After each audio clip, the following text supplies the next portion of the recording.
Vous êtes-vous déjà demandé si vous faisiez la bonne chose avec votre argent aux yeux de Dieu? Ou peut-être vous êtes-vous senti coupable de ne pas pouvoir donner votre dîme complète à la fin du mois? Et si je vous disais qu'une grande partie de ce que vous entendez sur la dîme dans l'Église moderne ne correspond peut-être pas à ce que la Bible enseigne réellement? Imaginez avec moi, vous êtes assis sur le banc de l'Église. Le pasteur parle de Malachie 3:10 de « ouvrir les écluses du ciel » et de déverser des bénédictions sans mesure si vous donnez fidèlement votre dîme. Votre cœur se serre car vous arrivez à peine à payer vos factures ce mois-ci. Vous vous sentez coupable. Vous avez l'impression de laisser tomber Dieu. Si cela vous semble familier, vous n'êtes pas seul.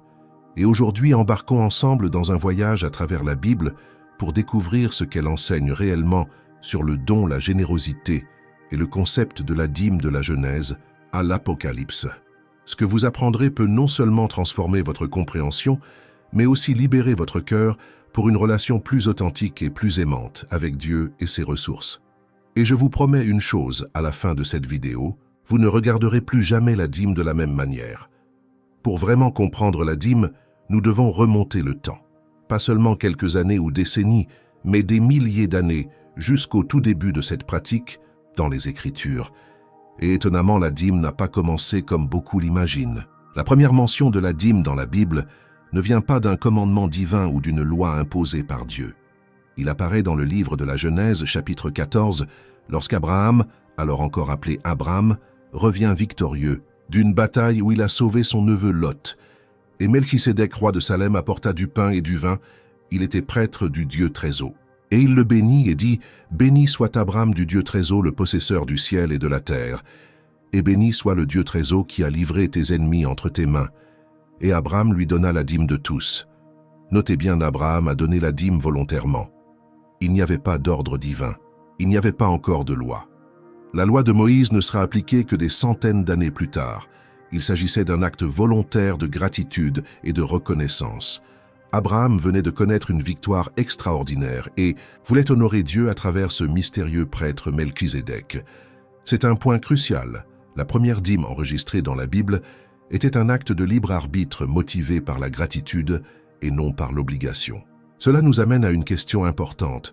Si la dîme a commencé comme un acte spontané de gratitude, pourquoi nous sentons-nous si souvent comme une obligation pesante, quelque chose sur lequel réfléchir à mesure que nous avançons? Il convient également de noter qu'Abraham a donné la dîme du butin de guerre une fois dans sa vie. Il n'y a aucune trace indiquant qu'il en a fait une pratique mensuelle régulière ou qu'il l'a enseigné à ses descendants comme une exigence. De la foi, c'était un acte singulier d'adoration et de reconnaissance. En avançant de quelques siècles dans l'histoire biblique, nous arrivons à la loi de Moïse. C'est ici que la dîme prend des contours plus formels et devient partie intégrante du système religieux et social israélien. La loi de Moïse a établi non pas un, mais en réalité 3 types différents de dîmes pour le peuple d'Israël, chacun ayant un objectif spécifique. Premièrement, il y avait la dîme pour les Lévites, puisque la tribu de Lévi n'a pas reçu de terre. Quand Israël est entré en Canaan, puisque leur mission était de servir dans le tabernacle, et plus tard dans le temple, ils avaient besoin de subsistance. Nombre 18, 2124 nous dit « Aux fils de Lévi, j'ai donné en héritage toutes les dîmes en Israël pour le service qu'ils rendent, le service de la tente d'assignation. » Deuxièmement, il y avait la dîme de la fête. Deutéronome 14, 22-27 parle de mettre de côté une dîme annuelle à consommer lors des célébrations religieuses en famille et en communauté. C'était littéralement un décor pour les fêtes et les célébrations. Et enfin, il y avait la dîme pour les pauvres collectée tous les 3 ans, spécifiquement pour prendre soin de ceux qui en avaient besoin, les orphelins, les veuves et les étrangers comme nous le voyons dans Deutéronome 14, 2129. Attendez une minute. 3 dîmes différentes. Cela signifierait potentiellement jusqu'à 233% de dîmes totales, et pas seulement les 10% dont nous entendons souvent parler. Et le plus important, remarquez le but. La dîme dans la loi de Moïse n'était pas un mécanisme pour enrichir les chefs religieux. Il s'agissait d'un système de soutien communautaire, une manière de prendre soin de ceux qui servaient Dieu à plein temps, de promouvoir la communion lors des fêtes religieuses et de soutenir les plus vulnérables de la société. Remarquez-vous à quel point cela est différent. de ce que nous entendons généralement à propos de la dîme aujourd'hui. Le modèle biblique de l'Ancien Testament concernait fondamentalement les soins communautaires et la justice sociale, et non la prospérité individuelle ou le financement institutionnel comme nous le voyons souvent. Voici quelque chose que beaucoup ne prennent jamais en considération dans l'Ancien Testament: la dîme n'était pas de l'argent. C'est vrai, vous n'avez pas mal entendu. Israël était une société essentiellement agraire. La dîme consistait littéralement en produits agricoles, céréales, huile, vin, bétail. Regardons Lévitique 27, 3032. Aussi toutes les dîmes de la terre, tant des grains des champs que des fruits des arbres, appartiennent à l'Éternel, elles sont saintes à l'Éternel. Quant à toutes les dîmes du bétail et du menu bétail, la dîme de tout ce qui passe sous la verge du berger, la dîme, sera sainte à l'Éternel. Remarque céréales, fruits, bétail, troupeaux. Il n'y a aucune mention de devise de salaire ou de revenu monétaire. La dîme concernait les produits de la terre, la bénédiction tangible que Dieu déversait sur son peuple à travers la fertilité du sol et des animaux. Cela nous fait réfléchir: si nous transposions ce concept jusqu'à aujourd'hui, ce serait comme donner 10% des produits de votre jardin et non 10% de votre salaire. L'équivalence directe entre la dîme antique et un pourcentage fixe du salaire moderne est pour le moins discutable d'un point de vue biblique. Il y a un moment fascinant dans les écrits prophétiques qui illustre cela. Dans Amos 4.4, le prophète critique sarcastiquement les Israélites: « Allez à Béthel et transgressez à Gilgal, et multipliez vos transgressions, et apportez vos sacrifices chaque matin, et vos dîmes tous les 3 jours. » Amos se moque du comportement des gens qui apportaient méticuleusement la dîme et les offrandes, tout en opprimant les pauvres et en ignorant la justice. La dîme était devenue un rituel vide de sens, déconnecté de la compassion et de la justice qu'elle était censée représenter. À ce stade, si vous trouvez ce contenu instructif, n'oubliez pas de laisser un « j'aime cela » aidera davantage de personnes à trouver cette vidéo. Et abonnez-vous à la chaîne pour plus d'études bibliques qui vont au-delà de la surface et recherchent la vérité complète des Écritures. Passons maintenant au Nouveau Testament. Comment Jésus, notre plus grand exemple et enseignant, a-t-il abordé la question de la dîme? Il est intéressant de noter que Jésus ne mentionne la dîme que 2 fois dans tous les évangiles, et dans aucun d'eux, il n'ordonne à ses disciples de la pratiquer. Le passage le plus connu se trouve dans Matthieu 23, 23, où Jésus prononce des paroles dures aux pharisiens: « Malheur à vous, scribes et pharisiens hypocrites, car vous donnez la dîme de la menthe, de l'âneth et du cumin, et vous méprisez les choses les plus importantes de la loi, à savoir la justice, la miséricorde et la foi. Mais vous devez faire ces choses sans mépriser les autres. » Que dit Jésus ici? Il reconnaît que les pharisiens étaient méticuleux dans leur dîme, au point de compter les feuilles d'herbes aromatiques du jardin pour en donner exactement 10%. Mais ils ont négligé le cœur de la loi, la justice, la miséricorde et la foi. Jésus n'a pas aboli la dîme pour les Juifs sous la loi. Vous devez faire ces choses sans mépriser les autres. Mais il a clairement mis la dîme à sa place. Elle était secondaire par rapport aux principes plus profonds du royaume. Il est intéressant de noter que dans tous ses sermons sur l'argent et les biens, et Jésus en a beaucoup parlé, il n'a jamais établi la dîme comme norme pour ses disciples. Au lieu de cela, il a mis un jeune homme riche au défi de tout vendre et de donner aux pauvres. Il a félicité une veuve pour avoir donné 2 petites pièces de monnaie qui représentaient tout ce qu'elle avait. Il a raconté la parabole du bon samaritain qui a généreusement investi des ressources pour soigner un étranger blessé. Les normes de Jésus vont bien au-delà d'un pourcentage fixe. Il regarde le cœur et le sacrifice. Pour certains, 90% ce serait peu. Par rapport à ce que demande Jésus, pour d'autres, même 5% donnés en amour et en sacrifice seraient honorés par lui.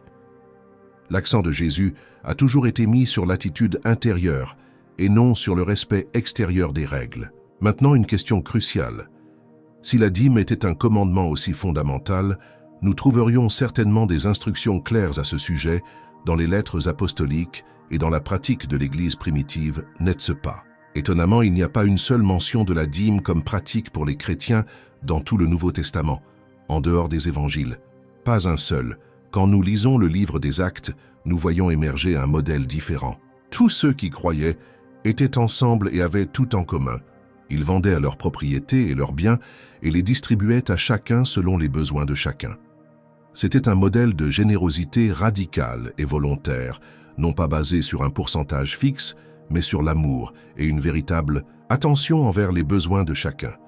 Et lorsque Paul l'apôtre, qui a écrit la majeure partie du Nouveau Testament, donne des instructions sur le don dans 2 Corinthiens 9, 67, il dit « Celui qui sème avec parcimonie récoltera aussi avec parcimonie, et celui qui sème abondamment récoltera aussi abondamment. Chacun doit donner comme il l'a résolu dans son cœur, sans réticence ni par nécessité, car Dieu aime celui qui donne avec joie. » Notez les principes ici, la générosité semée abondamment, la liberté comme vous l'avez décidé dans votre cœur, et la joie, Dieu aime celui qui donne avec joie.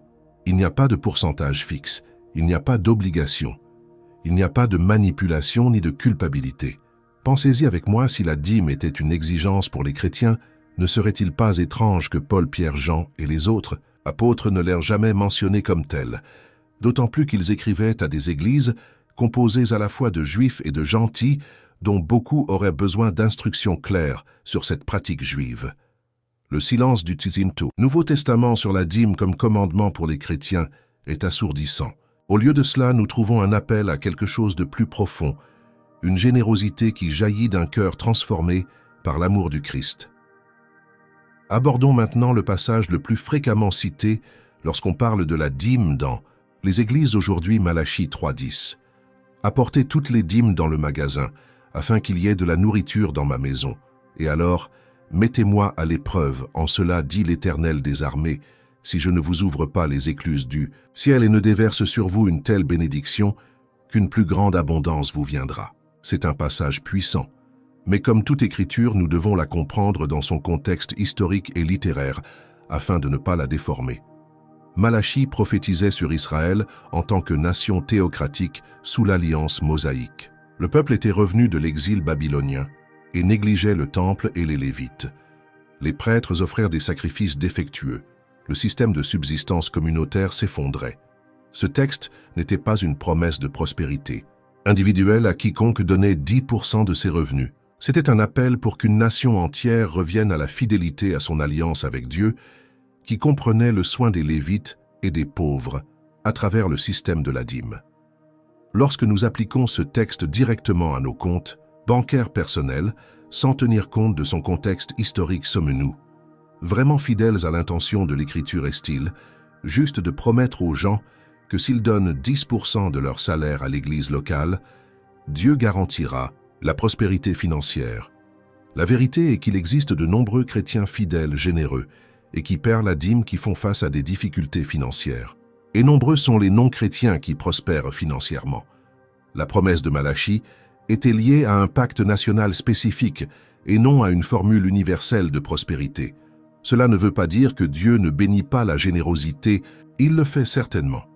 Mais réduire sa bénédiction aux transactions financières revient à diminuer la grandeur de la manière dont il agit dans nos vies. Parfois, la bénédiction apparaît comme la paix au milieu de la pénurie, ou comme la joie de voir des vies transformées grâce à notre générosité. Nous devons nous attaquer à une distorsion moderne de la dîme qui a causé des dommages considérables, la confusion entre la dîme et la théologie de la prospérité. La théologie de la prospérité a transformé la dîme d'un acte d'adoration et de gratitude en une sorte d'investissement céleste avec un retour garanti. Donner pour recevoir, planter une graine financière, débloquer vos bénédictions. Ces expressions sont devenues courantes dans de nombreuses prédications sur la dîme. Cette approche crée plusieurs problèmes. Premièrement, cela transforme notre relation avec Dieu en une transaction commerciale, comme si nous négocions avec lui sans l'adorer. Deuxièmement, cela met l'accent sur la récompense matérielle que nous recevons et non sur la gratitude pour ce que nous avons déjà reçu ou sur l'impact positif que nous pouvons avoir sur la vie des autres. Troisièmement, et c'est peut-être le plus dommageable, cela crée une situation dans laquelle ceux qui ne prospèrent pas matériellement sont considérés ou se considèrent comme spirituellement déficients, comme si leur manque de foi, ou leur infidélité dans la dîme, était la cause de leurs difficultés financières.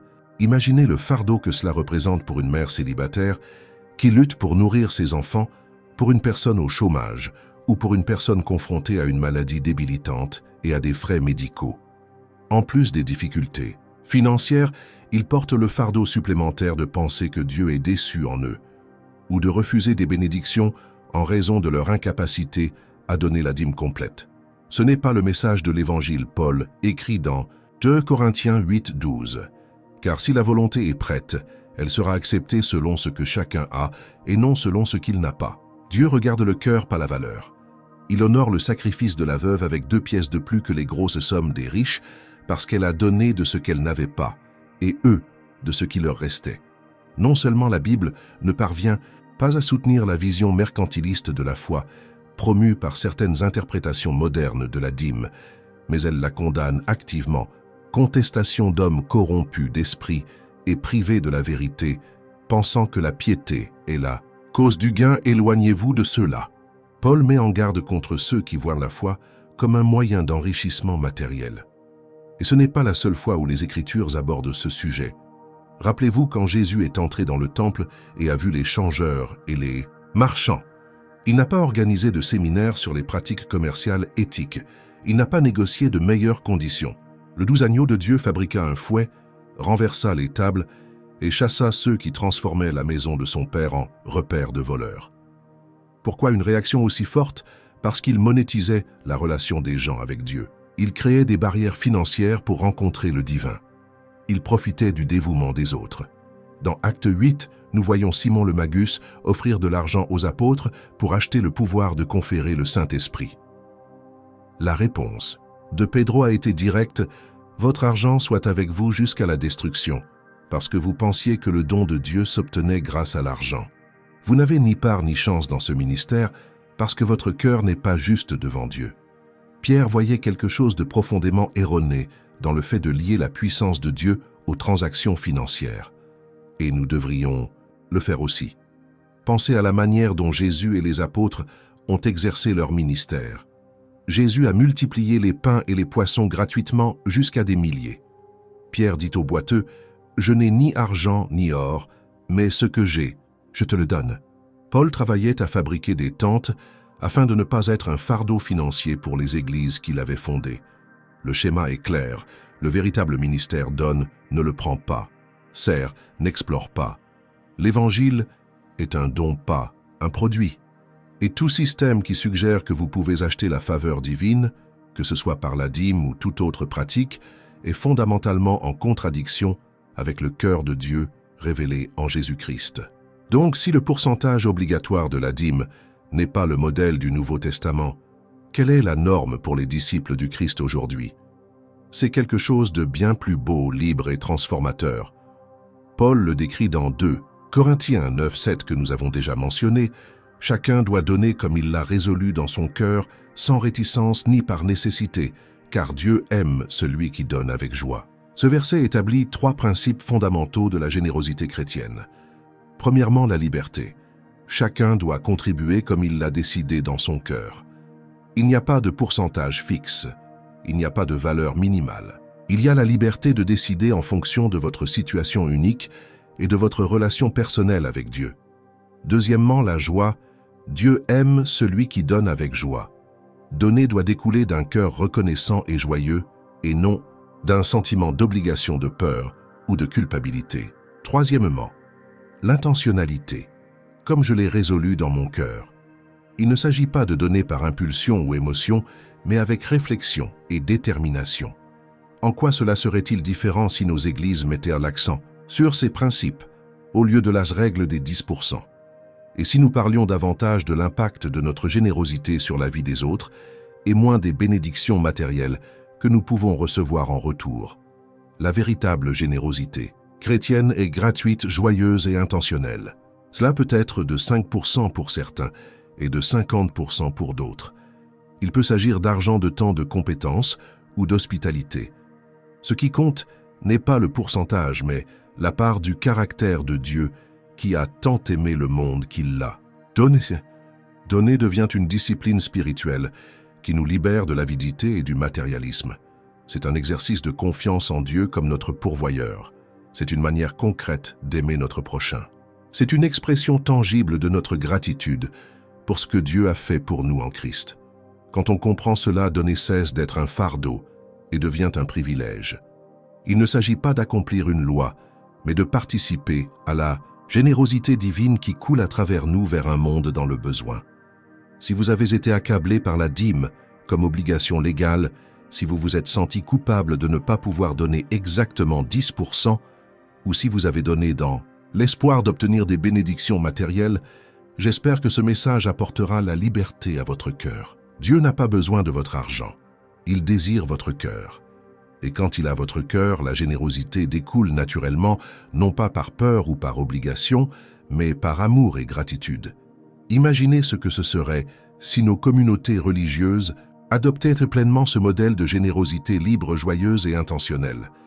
Imaginez l'impact que nous pourrions avoir si notre don était motivé non par la peur de la punition ou l'attente d'une récompense, mais par le simple désir de partager l'amour du Christ de manière tangible. La vérité sur la dîme n'est pas une question de pourcentage ou de règles. Il s'agit de liberté. C'est une question d'amour. Il s'agit de participer à la générosité d'un Dieu qui a tout donné pour nous en Jésus-Christ. Puissions-nous donner comme il a donné, gratuitement de manière sacrificielle et avec une joie incomparable. Si cette vidéo a touché votre cœur ou changé votre point de vue, partagez-la avec quelqu'un qui, selon vous, serait également béni par ce message. Laissez dans les commentaires comment cette compréhension de la dîme impacte votre vision de la générosité. Avez-vous eu des expériences avec des enseignements sur la dîme qui ont causé de la culpabilité ou de la liberté? Comment votre Église aborde-t-elle ce sujet? Et n'oubliez pas de vous abonner à la chaîne pour plus de contenu biblique qui recherche la vérité complète des Écritures, au-delà des traditions et interprétations superficielles. Rappelez-vous, la vraie générosité ne vient pas de la loi, mais de l'amour. Non pas par obligation, mais par gratitude. Que Dieu nous aide à être un peuple connu, non pas pour suivre des règles, mais pour refléter son cœur généreux dans tout ce que nous faisons. Pour bien comprendre la dîme biblique, il convient d'explorer son contexte historique plus large. Le concept de donner un dixième n'était pas propre à Israël, c'était une pratique courante dans plusieurs cultures du Proche-Orient ancien. En Mésopotamie, en Égypte et dans d'autres civilisations anciennes, la dîme était souvent un tribut versé aux temples et aux rois. C'était essentiellement un impôt religieux et civil. Lorsque Dieu a institué la dîme en Israël, il adaptait une pratique culturelle familière, mais dans un but radicalement différent. En Israël, la dîme n'a pas rendu le roi riche ni construit de palais opulents. Au lieu de cela, il a soutenu les prêtres sans terre, financé les célébrations communautaires et pris soin des personnes marginalisées dans la société. Il s'agissait d'un système de justice sociale et de soins communautaires ordonnés par Dieu. Il est fascinant de constater qu'au cours des premiers siècles de l'Église chrétienne, la dîme n'était pas pratiquée telle que nous la connaissons aujourd'hui. Ce n'est que vers le IVe siècle, lorsque l'Église commença à être plus fortement institutionnalisée après Constantin, que la dîme commença à être progressivement réintroduite comme pratique chrétienne. Le concile de Tours en 567 après J.C. fut l'un des premiers à demander aux chrétiens de payer la dîme. En 585, le concile de Mâcon rend la dîme obligatoire avec menace d'excommunication pour quiconque ne la pratiquerait pas. Au IXe siècle, Charlemagne en fait un droit civil dans son empire. Cette évolution historique nous montre quelque chose d'important: la pratique de la dîme, telle que nous la connaissons aujourd'hui, un pourcentage fixe du revenu donné à l'Église institutionnelle, ne vient pas directement du Nouveau Testament ou de l'Église apostolique. Il s'agit d'une réintroduction médiévale, d'un concept de l'Ancien Testament adapté à un contexte très différent. Cela ne veut pas dire qu'il est mal de donner la dîme aujourd'hui. Pour de nombreux chrétiens, la dîme est une discipline spirituelle importante et une expression sincère de la foi. Le problème surgit lorsque nous en faisons une exigence légale pour la faveur de Dieu ou l'appartenance à la communauté chrétienne. Comment pouvons-nous alors pratiquer aujourd'hui la générosité chrétienne d'une manière biblique et significative? Voici quelques principes pratiques. Tout d'abord, priez pour le discernement. Demandez à Dieu de vous guider quant à la quantité, au lieu et à la manière de donner. Il connaît mieux que quiconque votre situation financière, votre cœur et les besoins qui vous entourent. Deuxièmement, donnez avec détermination. Réfléchissez soigneusement aux domaines où votre contribution peut faire la plus grande différence.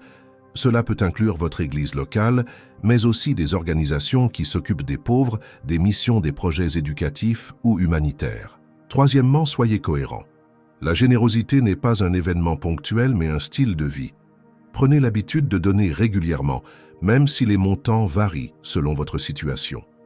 Quatrièmement, grandissez en générosité. Tout comme nous grandissons dans d'autres domaines de la vie chrétienne, nous pouvons grandir dans notre capacité à donner. Commencez là où vous êtes, mais n'y restez pas. Mettez-vous au défi de devenir de plus en plus généreux avec votre temps.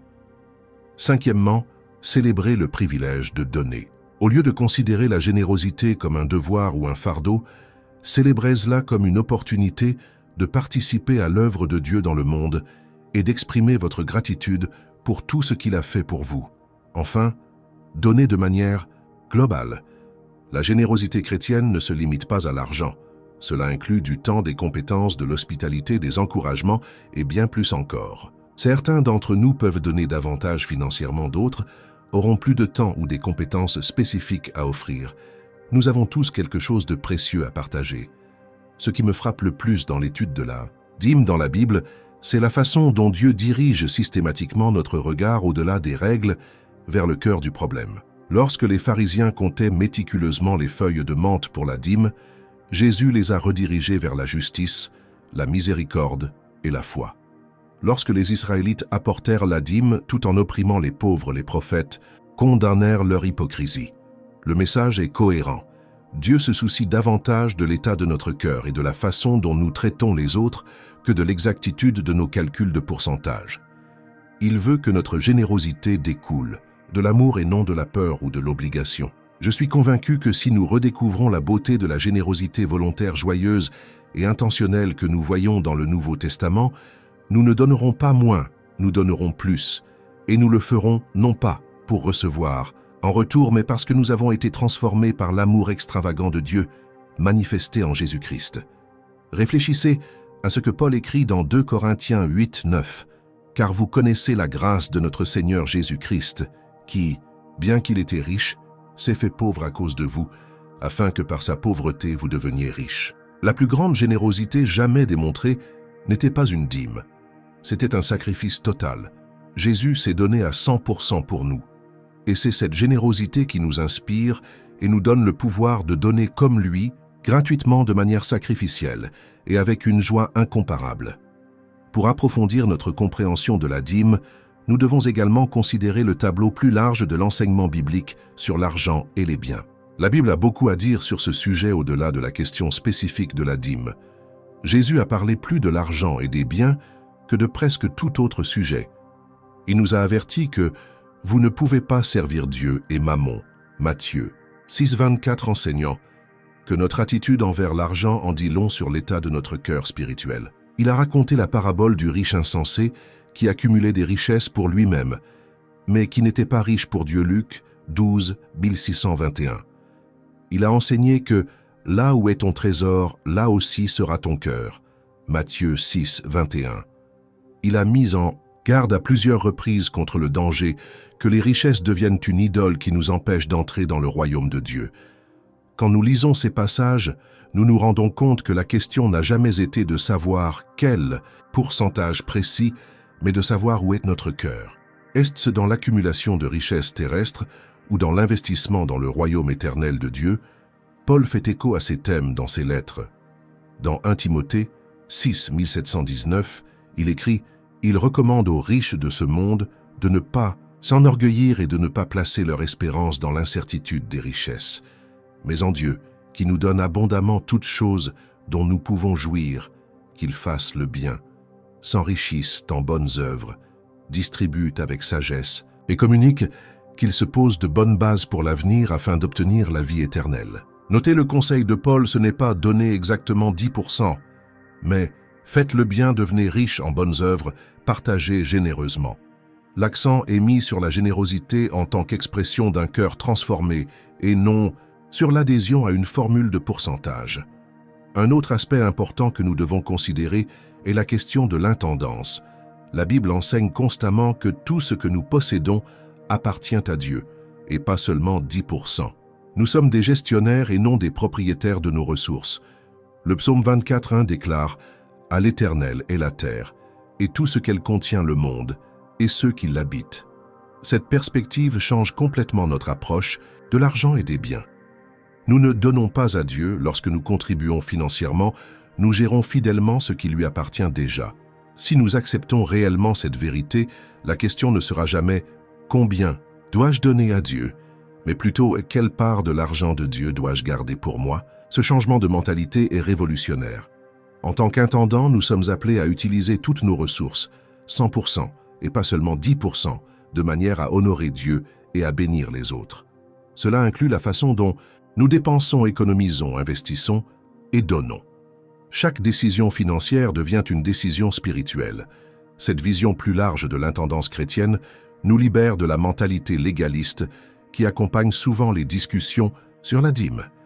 Il ne s'agit pas de remplir une obligation religieuse, mais de vivre toute notre vie financière sous la seigneurie du Christ. Une objection courante au message de cette vidéo pourrait être « Mais si nous n'enseignons pas la dîme, comme étant obligatoire, les gens ne donneront pas. Les églises n'auront pas assez de ressources pour fonctionner. » Cette préoccupation est compréhensible, mais elle révèle un manque de confiance dans le pouvoir transformateur de l'Évangile. Si les gens donnent uniquement par obligation ou par peur, quelque chose ne va vraiment pas dans notre spiritualité. L'Église primitive a prospéré sans imposer de dîme.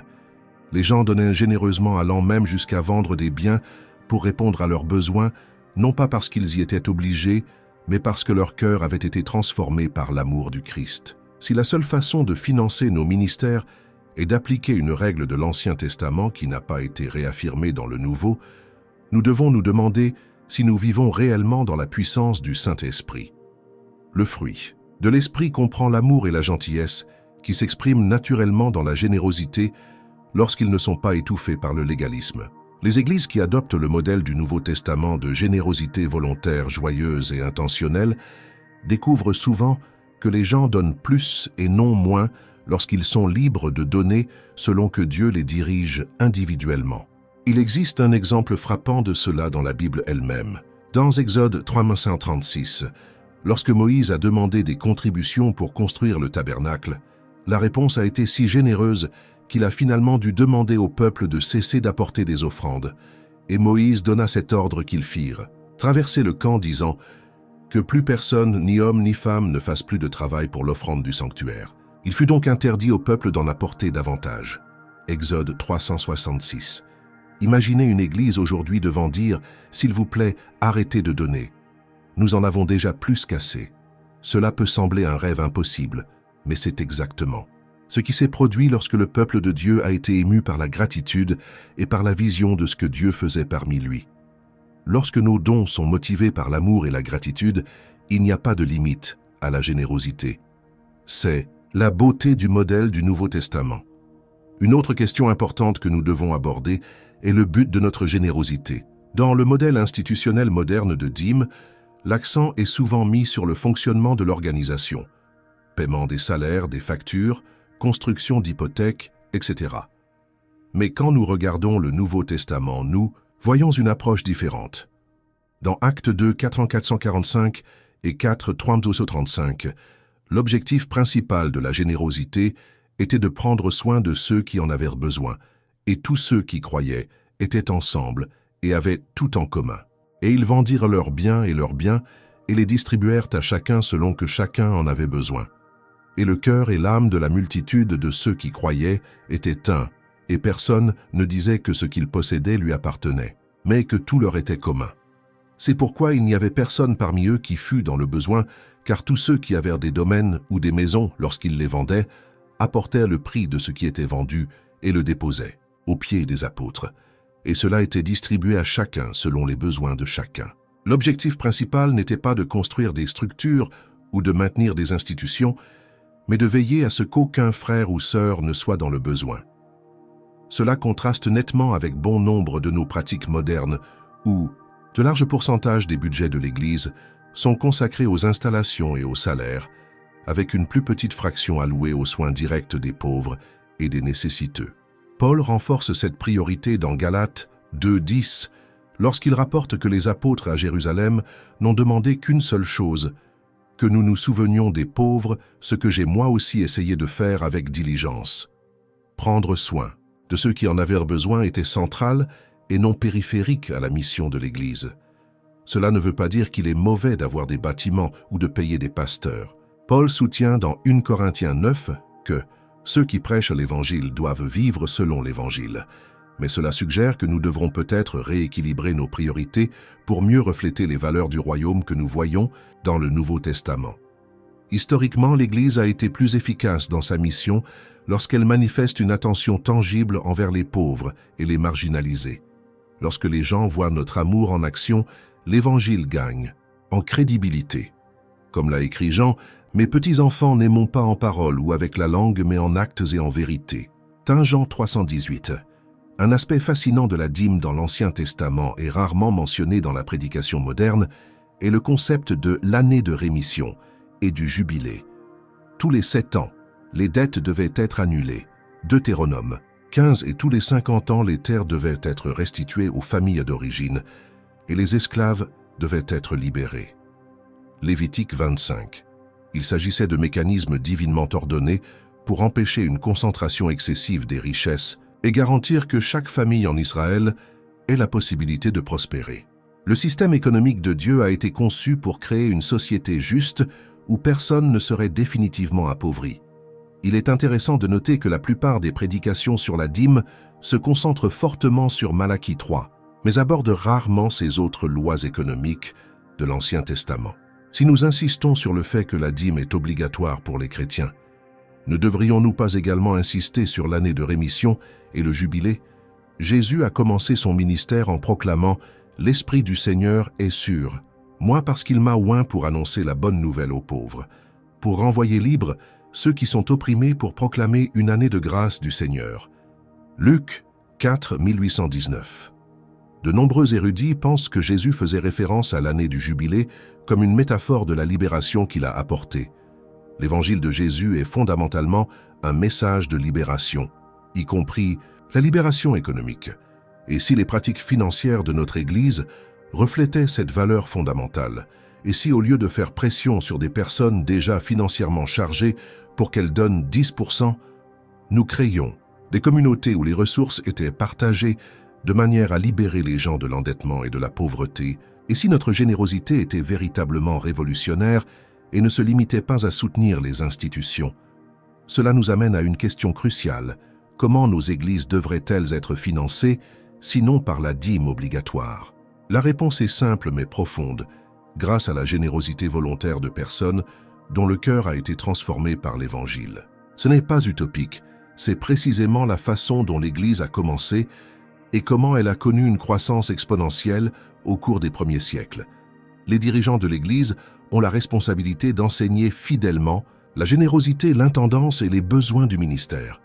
Ils devraient inspirer une vision de ce que Dieu fait et inviter les gens à participer par leurs dons.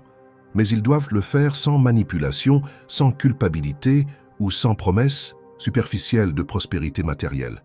Lorsque nous faisons cela, lorsque nous faisons confiance à la puissance de l'Évangile pour transformer les cœurs et à la direction du Saint-Esprit pour guider la générosité, nous constatons souvent que Dieu pourvoit abondamment à son œuvre à travers son peuple.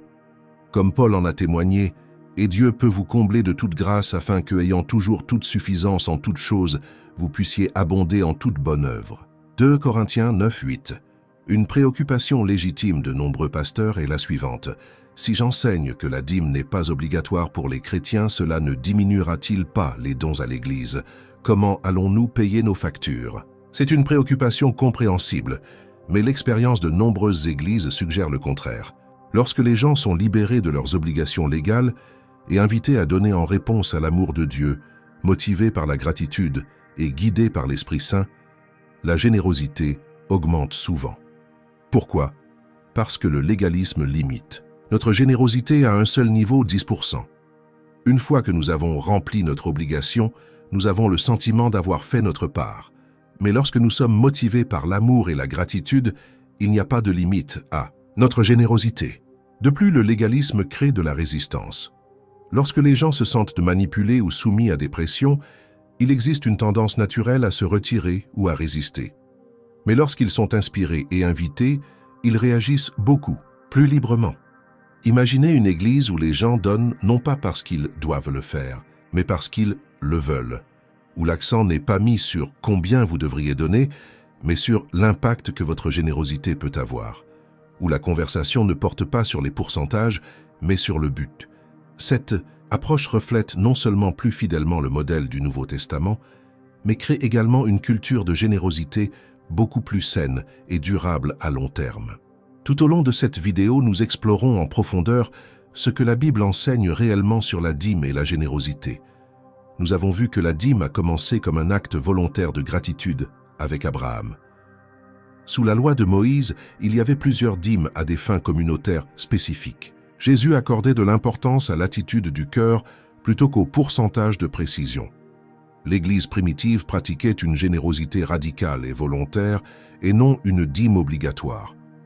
Paul a enseigné un modèle de don gratuit avec joie et détermination sans pourcentage fixe. Nous sommes appelés à gérer 100% de nos ressources et pas seulement 10%. La vraie générosité découle de l'amour et de la gratitude et non de la peur ou de l'obligation. Mais le point le plus important est peut-être le suivant: la dîme. Comme on l'enseigne souvent aujourd'hui, peut par inadvertance créer un plafond à notre générosité plutôt qu'un plancher. Lorsque nous réduisons la générosité à une formule de pourcentage, nous risquons de perdre la beauté de la réponse libre et aimante à Dieu qui a tout donné pour nous.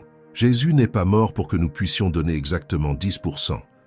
Il est mort pour transformer nos cœurs afin que 10% semble petit comparé à ce que nous sommes prêts à donner en réponse à son amour infini.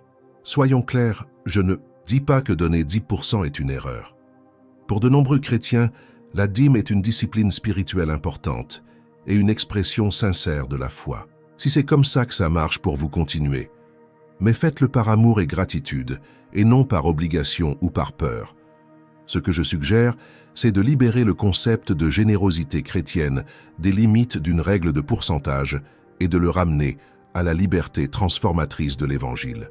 Puisse notre générosité être une réponse à l'amour extravagant de Dieu et non une tentative de gagner sa faveur ou d'éviter sa désapprobation. Imaginez avec moi ce que ce serait si nos églises adoptaient pleinement le modèle de générosité du Nouveau Testament. Les gens ne donnent pas par obligation, mais avec un cœur débordant de gratitude, contribution destinée non seulement à maintenir les institutions, mais aussi à transformer des vies. Chaque personne donne selon que Dieu la conduit individuellement, certains, plus d'autres moins en fonction de leur situation unique. Une communauté où personne n'est dans le besoin, parce que ceux qui ont partagent librement avec ceux qui n'ont pas, un puissant témoignage au monde d'une économie radicalement différente, l'économie du royaume de Dieu. Cette vision n'est pas utopique. C'est précisément ce que nous voyons dans les premiers chapitres des Actes. C'est ce dont nous avons été témoins lors des moments de réveil tout au long de l'histoire de l'Église. C'est ce que nous expérimentons lorsque l'Esprit de Dieu amène les cœurs à une générosité qui dépasse les pourcentages calculés. Ce serait vraiment révolutionnaire si, au lieu de demander « donnez-vous la dîme », nous commencions à demander « comment exprimez-vous la générosité de Dieu dans votre vie ?» Serait-il libérateur si, au lieu de promettre la prospérité matérielle en échange d'un pourcentage spécifique, nous invitions les gens à expérimenter la joie incomparable de donner gratuitement en réponse à l'amour du Christ? Dans quelle mesure cela serait-il transformateur si nos églises étaient connues, non pas pour leur pression en faveur de leur contribution, mais pour leur générosité radicale envers le monde qui les entoure? C'est la vision de la générosité du Nouveau Testament, et c'est infiniment plus beau, inspirant et puissant que n'importe quel système de pourcentage pourrait l'être. Je voudrais conclure par une réflexion personnelle. Je crois que de nombreux dirigeants chrétiens qui enseignent que la dîme est obligatoire le font sincèrement. Ils croient sincèrement qu'ils respectent un principe biblique et qu'ils aident les gens à expérimenter les bénédictions de Dieu. Je ne remets pas en question votre sincérité ou votre désir d'honorer Dieu. J'invite simplement chacun d'entre nous à revoir les Écritures avec un cœur ouvert disposé à ajuster notre compréhension si nécessaire pour mieux refléter la pleine vérité de la parole de Dieu. Après tout, il ne s'agit pas là d'une simple question théologique abstraite. Cela a un impact profond sur la façon dont des millions de chrétiens se rapportent à Dieu, sur la façon dont ils perçoivent leurs finances et dont ils pratiquent leur foi. À ceux qui ont vécu sous le fardeau de la culpabilité de ne pas pouvoir donner la dîme complète, peut-être parce qu'ils peuvent à peine payer leurs factures ou nourrir leurs enfants, je veux dire, Dieu voit votre cœur. Il connaît votre situation. Et il accorde plus d'importance à 2 petites pièces données avec un amour sacrificiel qu'à de grosses sommes données sans cœur. À ceux qui donnent fidèlement la dîme depuis des années, peut-être parce qu'ils aiment Dieu et veulent l'honorer de leurs ressources, je veux dire continuez à donner généreusement. Mais sachez que votre relation avec Dieu ne dépend pas d'un pourcentage. Vous n'êtes pas aimé pour ce que vous donnez, mais pour qui est Dieu. Et à nous tous, peu importe où nous en sommes dans ce voyage, je tiens à dire, il y a une liberté et une joie à donner qui vont bien au-delà des calculs de pourcentage. C'est la liberté de répondre à l'amour extravagant de Dieu par notre propre générosité extravagante. C'est la joie de participer à l'œuvre de Dieu dans le monde, non par obligation, mais par privilège. Sur la croix, Jésus n'a pas donné 10%, il a tout donné. Et c'est cet amour sacrificiel qui nous inspire et nous donne le pouvoir de donner comme lui, librement, généreusement et avec une joie incomparable. Alors que nous clôturons cette vidéo, je vous laisse avec les paroles de Paul tirées de 2 Corinthiens 9:15. Merci soit Dieu pour son don indescriptible. Que notre générosité soit toujours une réponse à ce don indescriptible Jésus-Christ qui s'est donné pour nous. Si cette vidéo a touché votre cœur ou changé votre point de vue, partagez-la avec quelqu'un qui, selon vous, serait également béni par ce message.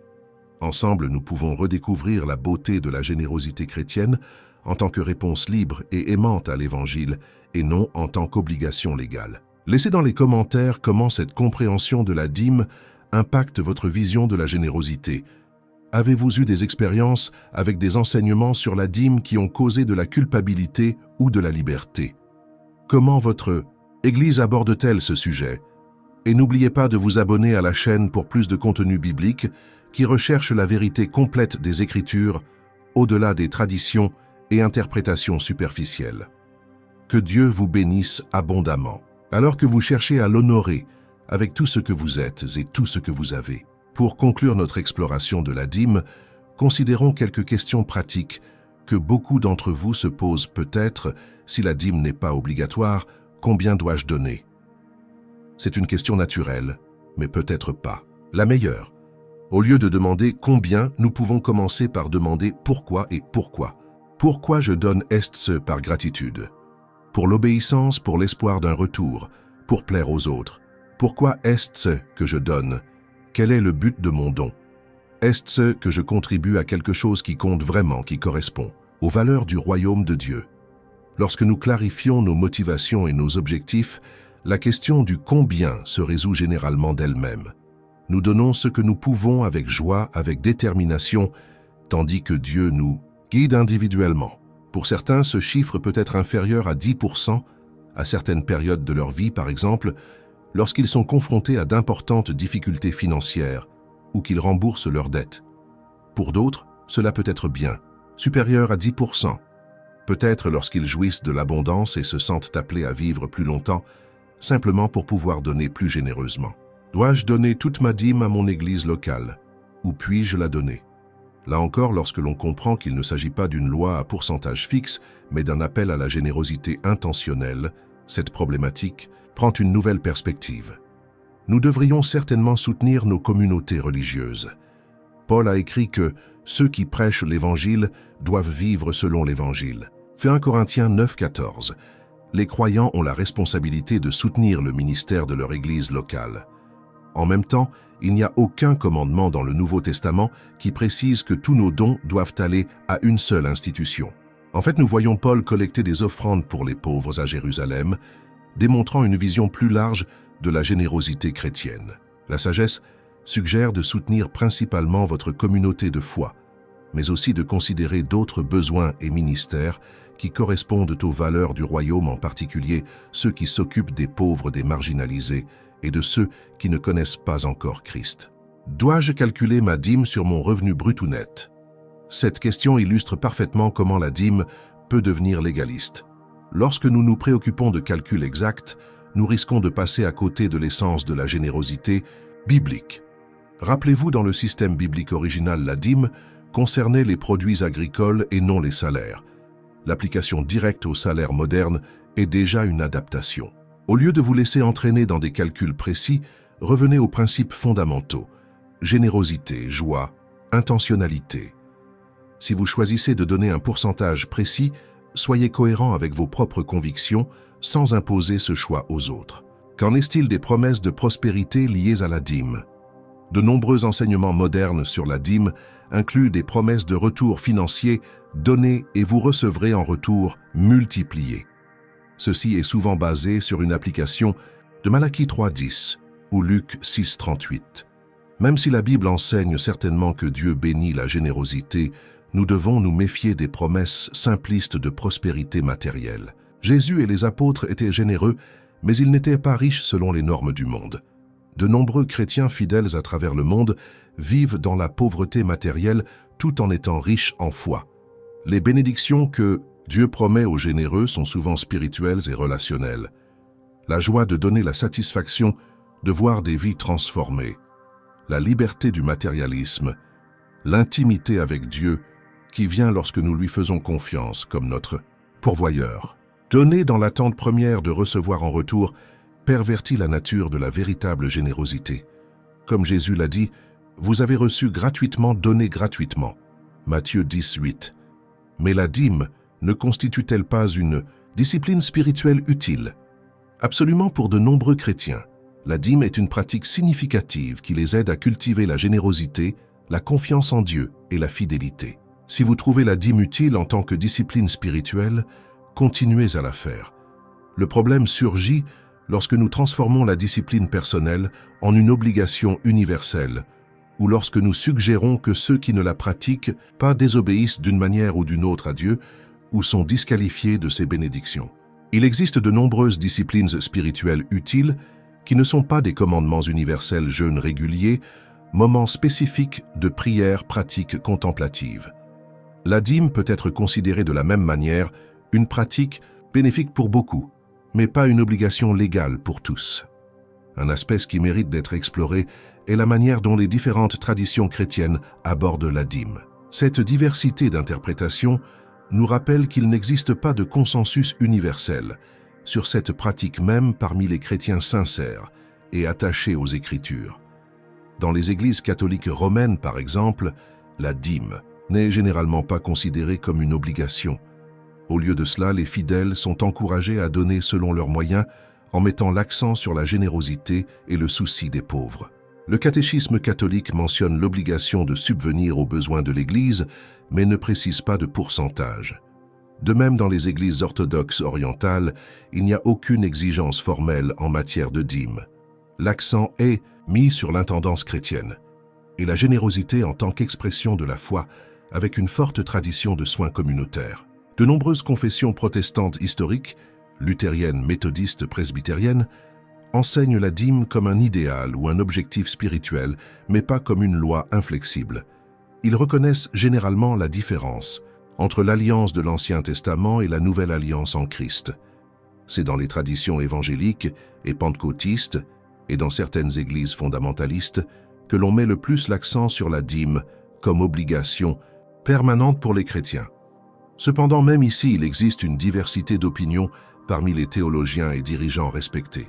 John Piper, pasteur baptiste et théologien respecté, a écrit « Dans le Nouveau Testament, la générosité remplace la dîme dans plusieurs sens. Il considère la dîme comme un minimum utile et non comme une règle absolue. » Billy Graham, l'un des évangélistes les plus influents de l'histoire, a déclaré « Nous donnons non pas parce que nous devons le faire, mais parce que nous voulons donner. » Cette diversité de points de vue doit nous inciter à rester humbles dans nos convictions sur le sujet. Si tant de chrétiens fidèles au fil des siècles et à travers différentes traditions sont parvenus à des conclusions différentes sur la dîme, peut-être devrions-nous être prudents en insistant sur le fait que notre interprétation particulière est la seule correcte. Une considération cruciale dans la discussion sur la dîme est son lien avec la doctrine de la grâce. Le Nouveau Testament souligne à plusieurs reprises que nous ne sommes plus sous la loi mais sous la grâce. Romains 6,14. Lorsque nous insistons sur le fait que la dîme est une obligation permanente pour les chrétiens, nous risquons de mélanger les systèmes d'alliance. Comme Paul avertissait les Galates qui revenaient aux pratiques de la loi, vous êtes séparés du Christ, vous qui êtes justifiés par la loi, vous êtes déchus de la grâce. Galates 54. Cela ne veut pas dire que la loi n'a aucune valeur pédagogique. Paul a également écrit que la loi est sainte et le commandement saint, juste et bon. Romains 7:12. Le problème surgit lorsque nous soumettons les chrétiens à des obligations légales que Christ a déjà remplies. Le théologien N.T. Wright explique « La loi était notre gardienne jusqu'au Christ, afin que nous soyons justifiés par la foi. Mais après que la foi est venue, nous ne sommes plus sous sa tutelle. » Galates 3, 24-25. Il soutient que les chrétiens devraient rechercher la sagesse de la Torah, mais à travers le prisme de l'œuvre achevée du Christ.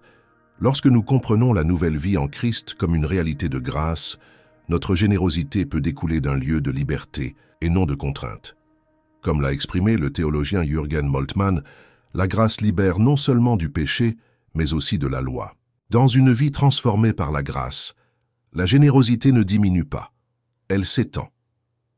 N'étant plus limitée par des calculs de pourcentage, il devient une expression naturelle du nouveau cœur que Dieu nous a donné. Au cours des dernières décennies, les théologiens, notamment d'Amérique latine, d'Afrique et d'autres régions en développement, ont analysé les implications de la dîme dans des contextes de pauvreté systémique et d'injustice économique. Gustavo Gutiérrez, l'un des fondateurs de la théologie de la libération, soutient que la véritable générosité chrétienne doit aller au-delà des actes individuels de charité pour s'attaquer aux structures injustes. Il critique les versions du christianisme qui mettent l'accent sur la dîme comme moyen de prospérité individuelle, tout en ignorant l'appel biblique à la justice socio-économique. Desmond Tutu, archevêque anglican et leader anti-apartheid, a souvent souligné que le véritable esprit de la dîme n'était pas une question de pourcentage, mais la création de communautés justes où chacun a suffisamment. Il a souligné le concept africain d'Ubuntu, l'idée selon laquelle je suis parce que nous sommes, comme expression naturelle de la générosité chrétienne. Ces perspectives nous rappellent que la dîme n'a jamais été conçue comme une pratique individualiste, axée sur les bénédictions personnelles. Dans l'Ancien comme dans le Nouveau Testament, la générosité financière est intrinsèquement liée à la justice sociale et au bien-être de la communauté. Dans les communautés où la pauvreté est répandue, un enseignement rigide sur la dîme peut par inadvertance alourdir le fardeau de ceux qui sont déjà opprimés. C'est précisément pour cette raison que Jésus a critiqué les chefs religieux de son temps. « Malheur à vous scribes et pharisiens hypocrites, car vous donnez la dîme à la menthe, à l'ânette et au cumin, et vous méprisez les choses, les plus importantes de la loi, la justice, la miséricorde et la foi. » Matthieu 23:23. Un défi contemporain lié à la dîme est le contexte de sécularisation croissante. Dans les sociétés où la religion institutionnelle est en déclin, comme dans de nombreuses régions d'Europe, et maintenant aussi en Amérique, les églises sont confrontées à d'importantes pressions financières. En réponse, certaines communautés religieuses ont intensifié leurs appels aux dîmes et aux offrandes, recourant parfois à des interprétations plus légalistes des Écritures. Bien que compréhensible d'un point de vue pratique, cette approche peut éloigner davantage les gens, en particulier les jeunes générations, qui ont tendance à être sceptiques quant aux attraits financiers des institutions. Ironiquement, des études montrent que les communautés religieuses qui mettent l'accent sur la liberté et la générosité inspirée par l'Évangile plutôt que sur l'obligation connaissent souvent une plus grande vitalité financière. À long terme, les gens donnent plus généreusement lorsqu'ils se sentent inspirés par une vision du royaume de Dieu et non sous la pression d'exigences légalistes. Le sociologue des religions Christian Smith a découvert dans ses recherches que les pratiques de dons sont davantage façonnées par la culture de la communauté et sa vision théologique générale du monde que par des enseignements spécifiques sur la dîme. Les communautés qui cultivent une vision d'abondance divine et d'intendance reconnaissante ont tendance à être plus généreuses, quelle que soit leur position spécifique sur la dîme comme obligation. Après toute cette analyse, la question pratique demeure: comment pouvons-nous aujourd'hui cultiver une culture de générosité authentique dans nos communautés religieuses? Premièrement, nous pouvons nous concentrer sur le pourquoi avant le combien. Lorsque les gens comprennent l'impact de leurs dons et la façon dont ils expriment les valeurs du royaume, leur motivation à donner, augmente naturellement. Deuxièmement, nous pouvons célébrer la diversité des expressions de générosité. Certaines personnes donneront de l'argent d'autres, le temps d'autres encore le savoir-faire ou l'hospitalité. Tous sont des expressions valables de la générosité chrétienne. Troisièmement, nous pouvons pratiquer la transparence financière. Les congrégations ont le droit de savoir comment leurs ressources sont utilisées. Cette transparence renforce la confiance et inspire une plus grande générosité. Quatrièmement, nous pouvons enseigner une compréhension holistique de l'intendance.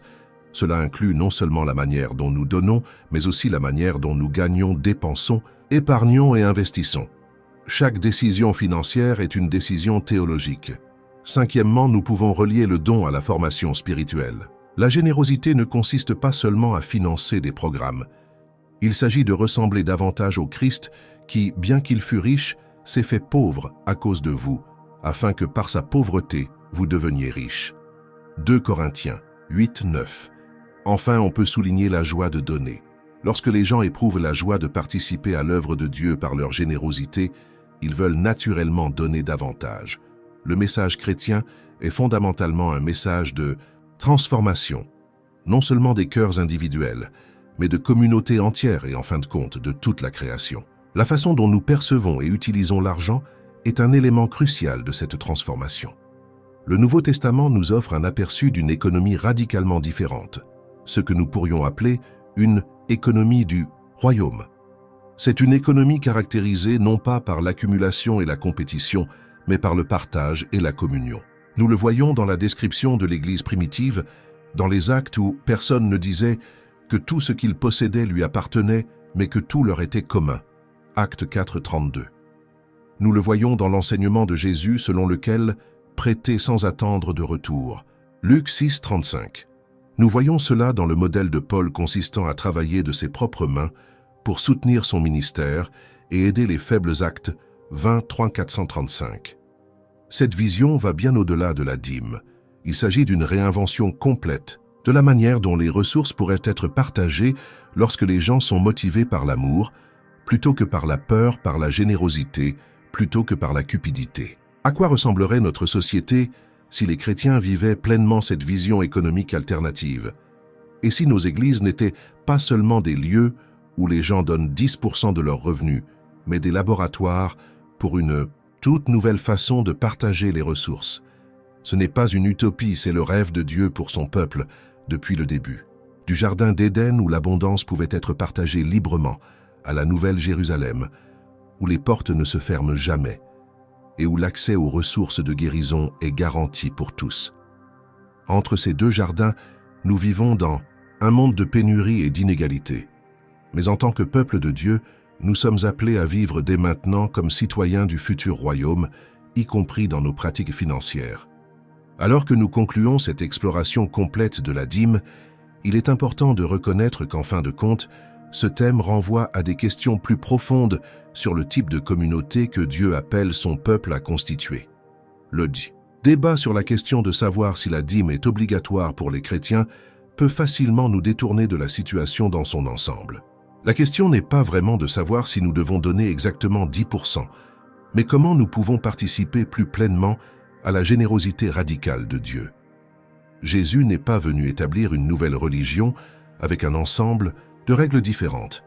Il est venu inaugurer un royaume aux valeurs radicalement différentes, et dans ce royaume, la générosité ne se calcule pas en pourcentage, mais s'exprime en amour sacrificiel. Lorsque Jésus a regardé la veuve mettre ses 2 petites pièces de monnaie dans le coffret d'offrande du temple, il n'a pas calculé le pourcentage.